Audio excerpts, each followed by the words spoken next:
the next question is, how did you handle friendships once saved when you feel you can no longer relate and have nothing in common? And this question comes from Elise. Elise has a good question. And the question that she's asked is not an unusual one at all. I think it's a common experience of all of us. First Peter chapter 4 has an interesting aspect to it, and it's from verse 1 to 5. Sorry, 1 Peter Chapter 4. 4. Yep. Verse 1 to 5. And says, "For as much then as Christ hath suffered for us in the flesh, arm yourselves likewise with the same mind. For he that hath suffered in the flesh hath ceased from sin, that he no longer should live the rest of his time in the flesh, to the lusts of men, but to the will of God. For the time past of our life may suffice us to have wrought the will of the Gentiles, when we walked in lasciviousness, lusts, excess of wine, revellings, banquetings, and abominable idolatries, wherein they think it strange that ye run not with them to the same excess of riot, speaking evil of you." This is a picture of our life in the past. You know, we used to do exactly the same thing. We used to reap the will of the Gentiles. We used to do the same thing. We walked in lasciviousness. We walked in our lust. We walked in excessive wines, revellings, that's like partying and banquetings and abominable idolatries. Now, all of a sudden, there's massive change that's happened in your life. You have literally been transformed, and everybody can see it. This is the interesting thing about Christianity. You know, it's not the words of your mouth that make a difference. You know, Roman Catholics call themselves Christians, and this isn't a Roman Catholic bagging session, but they call themselves Christians, and yet no one speaks, no one looks at them and queries their manner of life. They don't query it. Yeah, they don't ask the question. There's no real separation. There's not a real separation, you know? And it's exactly the same thing with other religions. But anyone who says that they are a Christian, born again, blood bought by the blood of Christ, everyone is looking at them and watching them to make any false move. The other thing I've noticed too is people tend to say that, oh, they've joined a cult. They'll do that too. And it's all of a sudden they start picking on them and start realising there is a separation that's happening. The separation is a natural separation.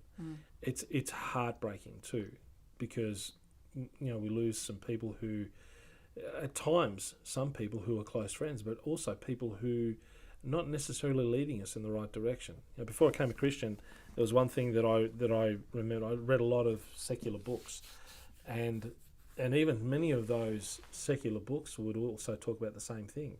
If you, those who you spend time with, you become like.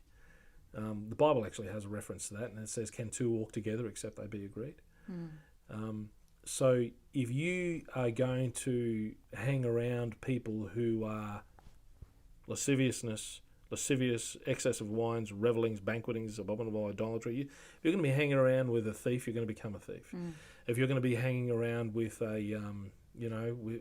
with people who behave in immoral and bad ways, you can't help but find your life moving in the same direction.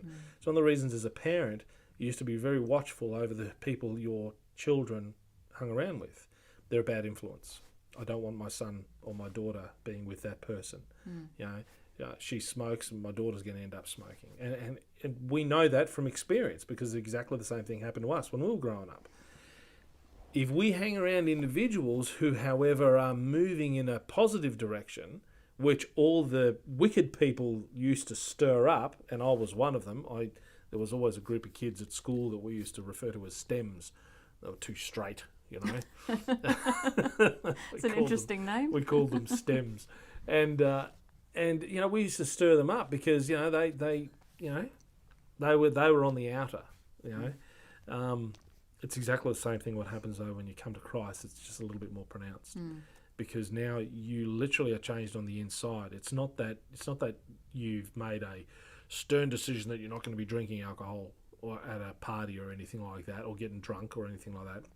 is that you don't want to. Yeah, that's right. You don't have that desire No, anymore to. No, and that's the interesting thing about this as well. It's people think, oh, I've got to give up this if I'm going to become a Christian. Well, no, It happens. you don't have to give up anything. It just happens. It just happens. Yeah. You are changed. What happens becoming a Christian is a real thing. It's a real change. It's a transformation. It's not just head knowledge, believing something new and deciding to go on a diet for a while. This is an actual transformation in your life. There will be things in your life that are just going to fall off. I used to think that. I used to think I had to change so much before I could, before I could be saved, sort of thing. You have to be good enough.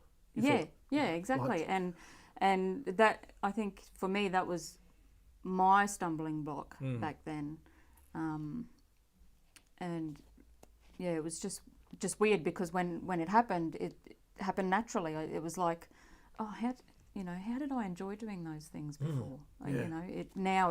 It's a real repulsion again. It is. To all the things that I used to do. It is. But sadly, and this is the sad part about it, is not everything is gone away from us.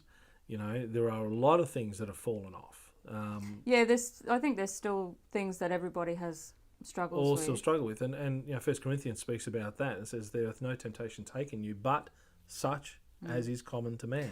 And I think if you get too distracted in the world, you can fall back into it. That's when you'll, Yeah, it talks about backsliding. It doesn't mean you've lost your salvation. It just means you've lost your affections towards the Lord and you've slipped into idolatry that you used to enjoy so much, But no, there are things that did genuinely change within you. I used to swear like a trooper. I was brought up on building sites. I'm not proud to say, but I was very much the same. Yeah, my wife used to tell me off. Grew up in a mining town, so my wife used to tell me off by how much I swore, and I remember my brother-in-law actually saying, "Well, I know you don't swear anymore," and it wasn't a conscious effort on my part to stop. It just, I don't know, it just stopped. That was one of the first things I noticed too. I just stopped swearing. Yeah, it's incredible. Yeah, an expletive will come occasionally, usually in the mind. I try to make sure that it doesn't come out through the mouth. I've had that happen if I've stubbed my toe really badly, and then you remember, and it's like, oh no, that's not a good word to say. No. So it's we're not perfect, yet, but and also on that, I mean, that's not to say that we don't now hate our friends either. Absolutely not. Yeah, we still love our friends. Yeah. The actual opposite. We probably love them more now than we've ever loved them before because our burden for them is that they would be saved, that they would know Christ. Right. And it's not that we want to separate ourselves from them. It's that we actually find that they are the first ones who may be repulsed by us. Some will be attracted, but that's also difficult because the Bible says that a prophet is without honour in his own home and in his own land. There is this familiarity that breeds contempt. There is this point at which some of our friends will say, no, I don't want to have anything to do with your religion, with what it is that you say you believe. And they will want to separate from us.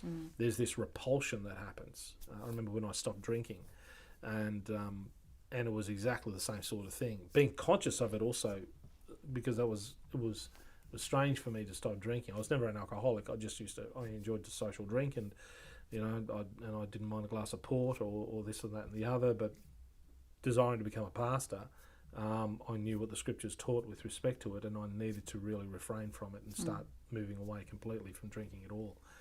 And even Christians that were around me were repulsed by it. They didn't like it. Some of them didn't like it because they wanted to be justified in their own drink, and I wasn't condemning them, didn't say anything to them at all. And yet that's what I found. So you're going to find that it'll be your friends who would generally make that first move away. But being like them and still attending to the things that they attend to, whether it's nightclubs or parties or pubs or anything like that, you're going to find that your own walk is going to really, really struggle. You're not going to be satisfied with a relationship with your friends. You're only going to be satisfied in your relationship with the Lord. The other thing that happens is new friends come along. And those friends who share the wonderful joys of the Lord.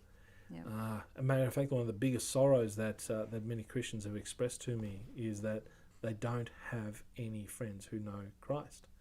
You know, my daughter went to a secular school, and even when she went to a Christian school, there was very few within the Christian school that actually really knew the Lord. They were at a Christian school, but that didn't mean that they were Christians.